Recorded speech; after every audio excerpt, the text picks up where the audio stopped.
तो आप सुन रहे थे प्रताप सारंगी, बीजेपी के एमपी हैं। ये भी उस समय लोकसभा में मौजूद थे जिस वक्त इस युवक ने यहां दर्शक दीर्घा से छलांग लगाई, लोकसभा के भीतर कूद गया ये, जहां पर माननीय सांसद बैठते हैं उस हिस्से में, और उसके बाद वहां पर वो धुएं वाला स्मोक बॉम्ब जिसको कहते हैं वो लोकसभा के भीतर चलाया। और बाहर भी कुछ प्रदर्शनकारी थे जो इसी के साथ ही बताए जा रहे हैं। तो ये दो युवक जो लोकसभा के भीतर थे और दो प्रदर्शनकारी जो बाहर थे, जो बाहर दो प्रदर्शनकारी थे उनको पार्लियामेंट स्ट्रीट थाने में ले जाया गया है, जहां से हमारे सहयोगी वरुण जैन इस वक्त हमारे साथ मौजूद हैं और उन्हीं से जानकारी लेते हैं अभी क्या अपडेट मिल रहा है, कुछ पता चल पाया इन लोगों का आखिर क्या कनेक्शन है, किस बात को लेकर प्रदर्शन करने के लिए पहुंचे थे, ये कौन लोग हैं वरुण? देखिए, बेहद सेंसिटिव मामला है। पुलिस फूक फूक कर कदम रख रही है।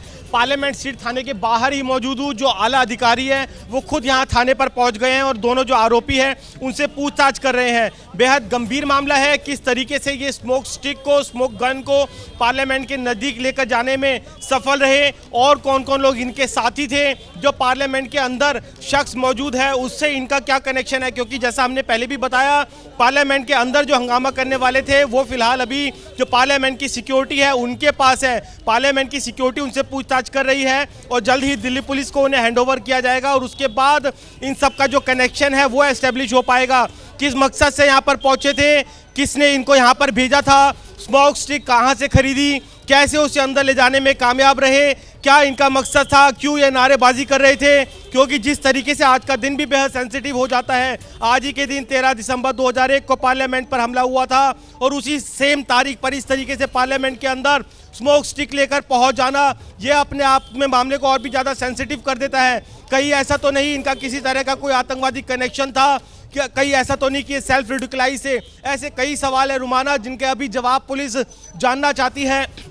बेहद सेंसिटिव मामला है, इसलिए पार्लियामेंट स्ट्रीट थाने पर जितने भी आला अधिकारी हैं वो यहाँ पर पहुँचे हुए हैं और उन दोनों से पूछताछ कर रहे हैं। आप देखिए, अगर आप किस तरीके से पार्लियामेंट स्ट्रीट थाने का जो गेट है उसको पूरी तरीके से बैरिकेड्स लगाकर कॉर्डन ऑफ कर दिया गया है, यानी कि पार्लियामेंट स्ट्रीट थाना का जो गेट कभी बिल्कुल खुला रहता था, कोई भी अंदर बाहर जा सकता था, फिलहाल उसको पूरी तरीके से बैरिकेड कर दिया है और किसी को भी अंदर जाने नहीं दिया जा रहा है। तो कुछ ही देर में जब छन कर जानकारी आ पाएगी तब इनके संगठन के बारे में, इनके बारे में कि ये कहाँ से यहाँ पर पहुँचे थे, किस तरीके से पूरी साजिश देखी, क्योंकि एक बड़ी कॉन्स्पिरेसी है। कुछ शख्स पार्लियामेंट के अंदर पहुंचने में कामयाब रहते हैं, कुछ पार्लियामेंट के बाहर रुकते हैं और इस बात की भी संभावना है कि इनके कुछ और साथी हो जो कि पार्लियामेंट के नज़दीक तक ना पहुंच पाए हो या इनके साथ भी आए हो। तो आखिरकार वो कौन लोग थे, ऐसे जो सवाल है उनकी फहरिस्त पुलिस के सामने है। पुलिस जानना चाहती है क्योंकि कहीं ना कहीं सिक्योरिटी को लेकर एक बड़ा ब्रीच है, कहीं ना कहीं अनदेखी थी,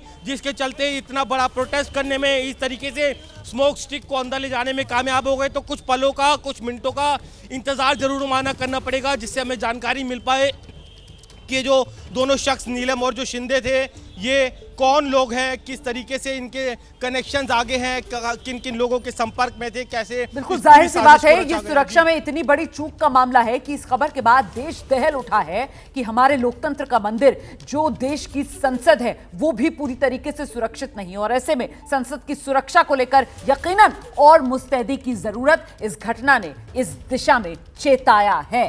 अब इस बड़ी कवरेज में मुझे इजाजत दीजिए। देश का पॉलिटिकल शो 12 से 2 जिसका समय आप देख रहे थे, तमाम वरिष्ठ पत्रकार जो मेरे साथ स्टूडियो में मौजूद हैं, बहुत बहुत शुक्रिया आप सभी का हमारे साथ जुड़े रहने के लिए।